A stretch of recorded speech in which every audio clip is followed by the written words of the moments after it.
Hello and welcome to the Gooner Talk, back again with you guys for another show, for another episode of our Raw Reaction series, and specifically the Arsenal transfer show. You join me on a happy Wednesday as Arsenal edge towards not just their fourth, but their fifth signings of the summer transfer window. Now, no matter what you feel about those specific players, we are moving towards some more signings, which, what did I say? When people ask, how many signings do we predict? I said 3 more. Now, we're pretty close to 2. If Arsenal can pull off something in the final days of the window, then I'm going to be spot on. And, this face is going to be looking even more smug than it does right now, which you may not even be thinking is possible, but it is. Trust me. Anyway, good. I hope you're well this morning, guys. Please do drop a video. I mean, if you want to drop a video, you can, but I'd rather you dropped a like on this one specifically. And of course, you can subscribe to help support the channel as well by joining up as a member. And also, you can help support the channel by, if I don't let my mic fall over, going over and checking out the Arsenal review, which is, of course, a predictor game ahead of every single game this season. Mikel Arteta, you've got to get into the head of that Spaniard and try to make sense of what he's going to be picking ahead of each game. And Brentford, well, of course, I got about 9 right in that one. You've got to now predict the Chelsea game. Who's he going to pick? How many points are you going to get? Let's wait and see. But without further ado, let's kick off the video with our first story of the day. And we start with Kolasinac. Now, it does very much look like, at the end of the window anyway, that we're going to be seeing a lot more movement, especially in regards to the outs. Arsenal still got a lot of players that they need to shift, and luckily for them, the end of the window tends to be the period of time in which you can see quite a lot of movement for players that haven't earned themselves a move previously. And now with there being days left, teams start to panic. And so therefore, this is one of those players. And Fenerbahce certainly seems to be the key club involved in this. Now, it is still understood that he's under negotiations with Arsenal about a possible termination of his contract. That still hasn't happened yet. But that's what Fenerbahce want to happen so they can sign him on a free deal. But there's still negotiations about cancelling that last and final year of his deal. So one to watch the space for over the coming days. Lucas Torreira has apparently, now this is a funny story, because if you remember, the team interested in bringing in Granit Xhaka was, of course, Roma by Jose Mourinho, and getting him wanting basically the Swiss midfielder to be his key figure. Now, Roma have been credited with interest in Torreira. Didn't get their first choice in Granit Xhaka, who has now joined up as a new contract signatory for 4 years. Well, 2 more years of an extension of 2 years that were currently on his deal, one of those being an option, of course. But Lucas Torreira is now being linked with a move to Roma. Lazio are still in the mix, but apparently they are targeting other players as well. Lucas Torreira, of course, posted a very, unprofessional photo during the game against Brentford of him out with his friends at some theme park, which wasn't the best look for him and the club. And it does very much look like he's going to be gone. When that happens, we're still waiting to see. I still can't get over how this has ended. I really didn't see this situation occurring with a player of his talents when he first came in. I really thought this was going to be the guy to be Arsenal's kind of N'Golo Kante, if you will, in the midfield. It's gone very much downhill, and it's a shame, but it's hopefully one that Arsenal can make a couple of quid off if they do need to sell him, which they certainly do. Reiss Nelson, of all the players, of all the players linked with a move away from Arsenal, Reiss Nelson is proving the most difficult to shift. Despite there being supposed interest from clubs like Crystal Palace, clubs like Brentford, clubs like Brighton, there is still no official line on any kind of bids, offer, loan, permanent, zero, zilch, squat. Nothing. There is no offers yet on the table for Reiss Nelson. And that's a shame, because obviously Arsenal would like to either see him moved out on loan with a new contract signed. They would like to sign him up to a new contract just to kind of protect that possibility of him, turning good, which we've seen happen to players like Gnabry and Marlon and Benassa and Jeffrey and Adelaide, although to a lesser extent with him.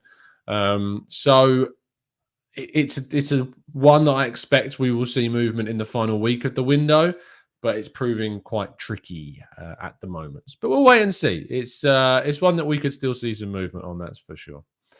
Now, let's have a look at Pierre-Emerick Aubameyang, who definitely looks like he is going to be remaining with Arsenal. Fabrizio Romano detailing that Barcelona, despite all of those whispers and rumours, are not looking at the Gabonese forward, is that he is ill, and that is the information that's out there. I talked to Kev Campbell yesterday on the show about this in quite a lot of detail. It does, to me, seem anyway, a situation that has not been invented, but it's a situation that I think has been taken advantage of at times, if you know what I mean. I think it's a situation where you see both players out at the same time. It's easy to come up with a conspiracy. What kind of teams are looking to bring in a forward? Well, Barcelona have got Sergio Aguero out until at least November, so maybe they'd be going after a forward. But I never thought it made too much sense of his £350,000 per week wages, or 300,000 plus. It can reach that level with bonuses and stuff. But I never thought it would ever be a case where that was going to be the the amount of money that it would take to convince Barcelona to go, yeah, no, we need to move players off the wage bill. Let's go and bring in a guy on £300,000 plus pounds per week. It's ridiculous. Like, you're not going to see that happen for Barcelona. So it was always a bit of a long shot. The Coutinho thing is also a dead thing as well. It's not going to be happening. So if you were hoping for a swap deal between those two, it's just not realistic.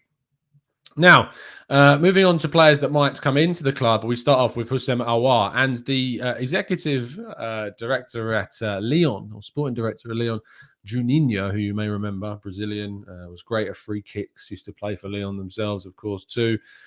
He has spoken about Houssem Aouar. He's spoken about a number of players like Cornet and Cherki, which I found a little bit strange because I think he's a really good player, and basically called them out for having a bad attitude. Now, I could sit here all smug, and yeah, there is part of me, I'm not going to lie, there is. I think I'm only human, and after saying that and several times pointing out that I'm not that keen on Aouar because of the attitude issues, and that's come from not just me, but from Jeremy Smith. And time after time, people would say, why are you clinging on to this thing that Jeremy Smith said about his attitude? And it's because I care about attitude of players. I care about Arsenal players being committed and up for those 90 minutes and having that Odegaard mentality that we've seen during the 6 months that he's been there, where he's committed and a leader and driving the team forwards. So there is a little bit of smugness, I'm not going to lie, about hearing this news, about hearing from the executive at Lyon that there is an attitude issue right now with Aouar. I don't want it. I don't want it near my club. I want us to move out players with that kind of mentality. I don't want to see them come in. I want to see us push for players that are going to give 110%, 100% of the time. And I'm just not sure, no matter how good of a deal Houssem Aouar is for Arsenal, whatever price he'd be available for, I don't think it's worth bringing in a bad apple into the team. It's just my view. I know that some people really like Aouar and would like us to see us bring him in. I just don't think it's worth the hassle personally. And I think that for me, it was confirmed again by someone who's actually making decisions on transfers at Lyon. So, it's worth pointing out. And there are no realistic links still with the player. Now, Aaron Ramsdale, there are realistic links. And it broke yesterday a lot that Arsenal are edging closer to agreeing a deal with Sheffield United. It seemed dead. It really did seem like it was going to drop off the edge of a cliff in regards to the likelihood of this deal. But it has been rekindled. And Chris Wheatley from Football London, of course, did report about a week ago, I think it was within the last week, that a fee of around £24 million would be the figure paid up front. And that does seem to be the case. It may be that there's some extra add-ons and it could rise up to £28 million in overall fees. But that does seem to be the figure that's being discussed. There is a kind of a willingness, but certainly a optimism that Sheffield United will accept Arsenal's next offer. Ramsdale himself has been pushing for this move. He wants this move. And I wrote a piece yesterday over on Football London, which you can go and check out. I've left a link to it in the description, which really does go into kind of the finer details and the statistics around comparing Ramsdale with Bernd Leno, specifically around their passing and their shot stopping. It brings in some other contextual factors as well. I would implore you to go give it a read to find out how he does compare to Bernd Leno. because they're looking to kind of the passing stuff, both short and long passing, the aerial side of things. So go and have a look into that. Go give it a read. And there was some really nice feedback from people on Twitter yesterday when it did go live. So thank you so much for those people that did say those things. Thank you. But if you haven't given it a read, please do go and give that a read. As simple as that. Ramsdale, though, looks quite likely. Now, our main story of the day does, of course, focus around these two. Now, yesterday was a battle of the king of the ITKs in the Bell and, of course, the journalists. Your Wheatleys, your Wattses, your Ornsteins, etc. And it certainly is pretty much assured now that Odegaard is the guy, has always been the guy, and is going to be Arsenal's #1 target, signed, sealed, and delivered to the club this season. The James Maddison situation, I don't doubt for a second that Arsenal had interest in James Maddison. I don't doubt for a second that Maddison was on Arsenal's list of players they're interested in, and that there may have been discussions going on. My theory, and it is, I should preface, it is just a theory, is that I think a lot has been going on behind the scenes with what we describe as intermediaries and kind of people that have gone between the camps of both Arsenal and the player and the clubs, and they have tried to whip up this deal a lot more than it actually is. I think that there have been things going on behind the scenes between the representatives, between the people trying to make a deal between Arsenal and Maddison happen, to leak information, whether it be genuine or not, and that for me, I think, is where maybe most of the stories have been coming from in regards to maybe the Bell that has some contacts in those areas. But I think personally, anyway, that is that for me, anyways, is where probably the Maddison situation has really kind of come to the fore. But it's going to be an interesting couple of weeks left of the window. There was reports that Arsenal could go for both. I still don't think that is going to happen. Odegaard has been the #1 target, is who they've wanted. They never thought they would be able to get him at first because Real Madrid were, what it looked like anyway, going to be keeping him. And they were kind of waiting for the managerial situation and Carlo Ancelotti to come in. But because of certain injuries and because of just a liking of Carlo Ancelotti towards someone like Isco, I think that's certainly changed the way it is. It's, for me anyway, it's not about the money side of things. It's not the fact that Odegaard is a cheaper option than Maddison. That's why they're going for him over Maddison. They prefer Odegaard. I'm not surprised because statistically, he is very impressive. His creativity is greater than that of James Maddison. And I also wanted to look at something, if I just get up the statistics. The people kind of talk about Odegaard as a player that's not a goal-scoring midfielder. And I agree that I don't think that's kind of the main part of his game. I don't think that he's 1 goal and 2 assists for Arsenal, of course, in those 6 months, after 6 months of injury at Real Madrid, is not amazing. Like I said, not an amazing turn of form or of raw stats. Arsenal were, of course, in a period where their form wasn't amazing during that period anyway. It was better than it was in the first 6 months, but we still struggled in a lot of those games. And if you like the last 5 games of the season we won, that certainly made our form look like it was a lot better than it was. The 5 games before those 5, we won just 1. And then the 8 games before that collection of 10, we won just 3. So, I mean, 4 wins out of 13 games before the last 5 wins of the season. It does show that the form wasn't great overall. But from Odegaard, he scored 7 goals and got 9 assists for Real Sociedad during his loan in La Liga in 1920. That was when he was 20 to 21 years of age. Then you go when he was playing in the Eredivisie. He got... I just don't really get kind of the really kind of... What's the right word I want to use? The apprehension around this and really the over-the-top criticism. 11 goals and 12 assists for Vitesse. 23 goal contributions in 39 games for them during that season, during 18-19. 16 goal contributions in 36 games for Real Sociedad. This is not a guy that is just about assists. This is not a guy that can't score goals. And so I do feel like there is a bit of a smear campaign at times that goes on against Odegaard because people are very, very much, people are very what's the right word? Fixated on James Maddison. Very fixated on James Maddison. And Adam, you say in La Liga, not the Premier League. This is a straw man argument. It really genuinely is, because they're playing for La Liga teams. It's not like a Prem team's rocked up to La Liga with Odegaard playing for them. He's playing in for Real Sociedad, who are a top half La Liga team, right? He has got the service of those guys passing to him. He's got the strikers available to him at Real Sociedad that are La Liga level players, if you want to describe it as such. It's a straw man argument. It's the same thing about, if these leagues were so bad, why on earth does the Premier League, why is the Premier League not filled with British players as a staple? It's not. Premier League clubs pillage clubs from Europe. Why would they? I wonder why they would do that. Oh, maybe because they've got good players, and maybe because they want to sign players from those leagues. It's a straw man argument, and it's ridiculous to suggest that La Liga is not a good league, or that you shouldn't sign players from that league because it's of a different level. The Premier League is far and away, in my opinion, at this state in time in 2021, the number one league in the world.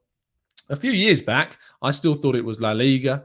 When Real Madrid, Barcelona, Atletico Madrid have definitely improved, but back in those days, I thought La Liga was certainly the number one league still.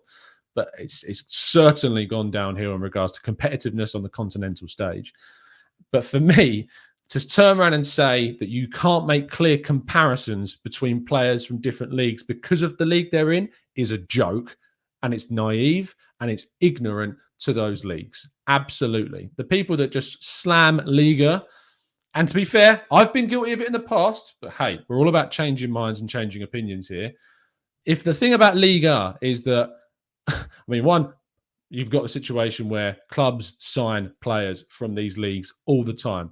PSG didn't even win the league last year. Lille did. They didn't even win the league when Unai Emery was in charge. Monaco did.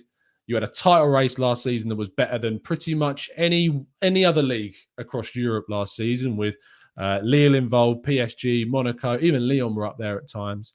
You got Marseille that are improving. They've got Jorge Sampaoli. I shouldn't say Jorge. I mean, our Chilean viewers will be able to correct me. It's a really straw man argument, and frankly, it's embarrassing that we still really disregard players from any other league. And the fact of the matter is even if you want to talk about Premier League stats, Martin Odegaard had more passes into the box than James Maddison. He had more accurate passes into the box than James Maddison. He had more accurate passes into the final third. And since I think it was February, James Maddison didn't register a single goal contribution in the Premier League. Now, this is not me saying that James Maddison isn't a good player. It's providing context to you that Odegaard is still a very competent and good player, and you shouldn't allow a smear campaign against him from people that were so desperate for James Maddison to come in. Let it affect your opinion of the player. And that's the issue for me, is that if you think about it, a 22-year-old Odegaard, one of the most highly rated young guys in Europe when he signed for Real Madrid from that age, has gone on, I think he became captain of the Norwegian national side for a period, or for he isn't already. He has those leadership skills. I just think it's ridiculous how we can just, slam this guy. It just doesn't make any sense to me. Anyway, I hope he proves all you're wrong next season. I can't wait for him to try and show it. And there you go. Carl says, Tom, don't sit on the tent. Don't sit on the fence. Tell him what you really think. And I have done. I'm not going to sit back and just, let people just screw all over a player that's clearly very good. And I can't wait to see him in an Arsenal shirt once again this season. Whether or not the system works is a whole different story, and we can talk about that and the way in which the current kind of situation, coaching-wise, is really restricting our players. We'll wait and see. But I'm looking forward to Martin Odegaard coming in, and I hope it's not the only bit of business we do, because quite frankly, we need to do more. I hope the Ramsdale...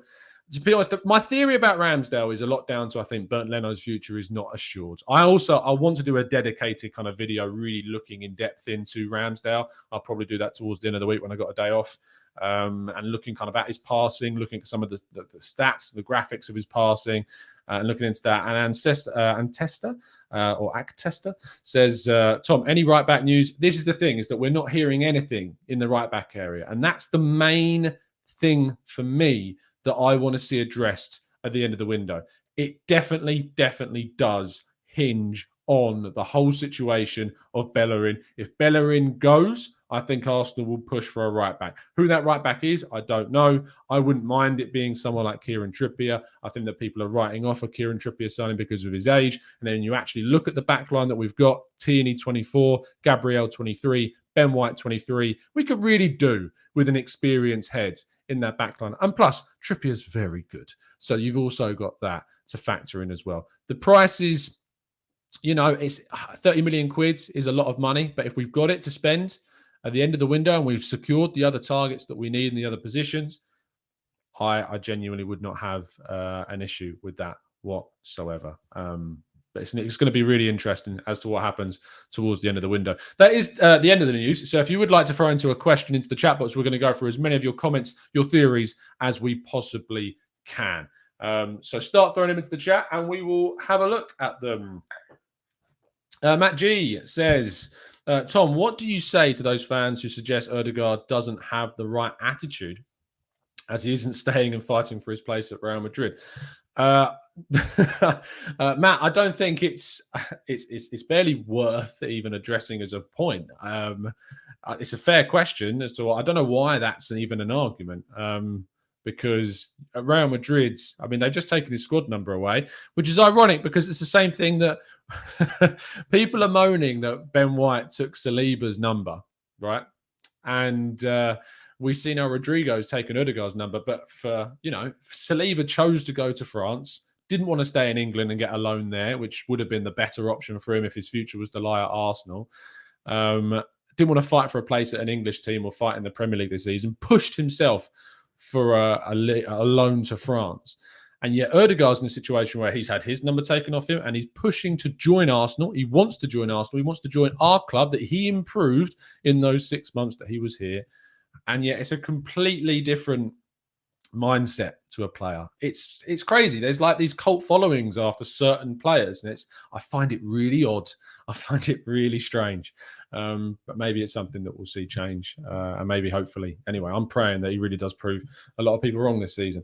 Alan says apparently we're going to sign 3 more players. Who would you like to see come in? I think Odegaard, Ramsdale looks about to be 2 of them, and I'd be fine with Trippier being the 3rd one. I really think we should move for a better right back, and Trippier would be a good option. If it is an Emerson, that's still good. It's just a younger option, and obviously there are concerns. I have concerns about kind of the average age of the squad, lacking those experienced figureheads in the team, and I think that that's certainly something that we should consider when looking at right backs. I did do a show on right backs and kind of the replacements that we could replace Hector Bellerin with. Another player that I saw a loose link to was Sambia from Montpellier, who actually is one of the players that I talked about in the show I did about possible replacement right backs. 24 years of age, playing for Montpellier, so he's someone that I saw crop up of maybe a link, but I don't know how legit that is. So there you go. Samuel says, "What about Trippier for Bellerin?" Well, I mean, if Trippier is going to go, maybe they want a player in return. It's maybe something that you could swindle with Atletico Madrid. Maybe something you could sort out with them. Answer, there's nothing new on kind of Barcelona and Bellerin. There's nothing there at the moment. Steph says, Tom, I wonder why fans are complaining about Saliba losing his number. It's just a number. And we had a centre-back wearing the number 10. There's a lot of kind of, emphasis on numbers that isn't necessarily as important as it really is. I think it's more so because they're concerned that that's a big sign that he's not going to play for Arsenal. I think that's more so. It's more about what the changing of the number means beyond just losing a number for the long term. But, I get your point, Steph. I think it is very much, it's just a number at the end of the day. Wes says, is Odegaard taking Torreira's number, or would Lucas hurry up from vacation and fight for it? I imagine that is what is going to happen. I'd be surprised if he didn't take the number 11 shirt.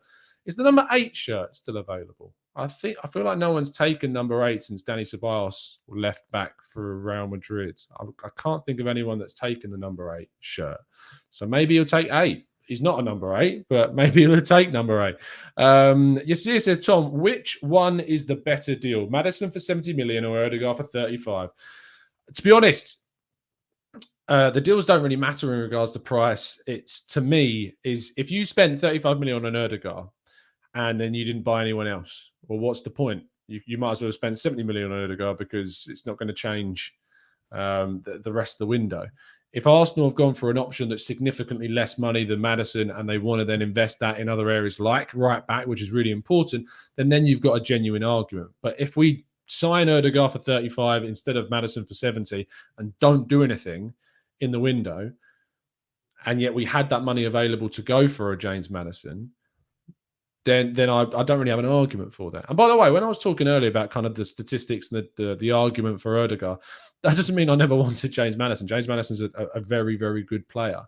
It's more to do with kind of the smear campaign that Odegaard is facing from our own fans, again, which I just find embarrassing. Gonzo says, why do you think we never attack down the middle, especially considering Aubameyang's ability to run onto through balls? I think it's because there is an emphasis from the way that we're playing on the wide areas. I think that's a coaching thing as to why we're not populating the centre of the pitch as much as we should. Smith Rowe as well, playing at 10, tends to shift into those wider roles. I have a hope that when Martin Odegaard comes in, who is a lot better at remaining in that channel than Smith Rowe is in the centre part of the pitch. Odegaard still does skew. He tend to skew to the right because he's left-footed. But he's better at remaining in behind the striker. And so I'm hoping that will change things. Let's pull this blind down. A little bit bright. There we go.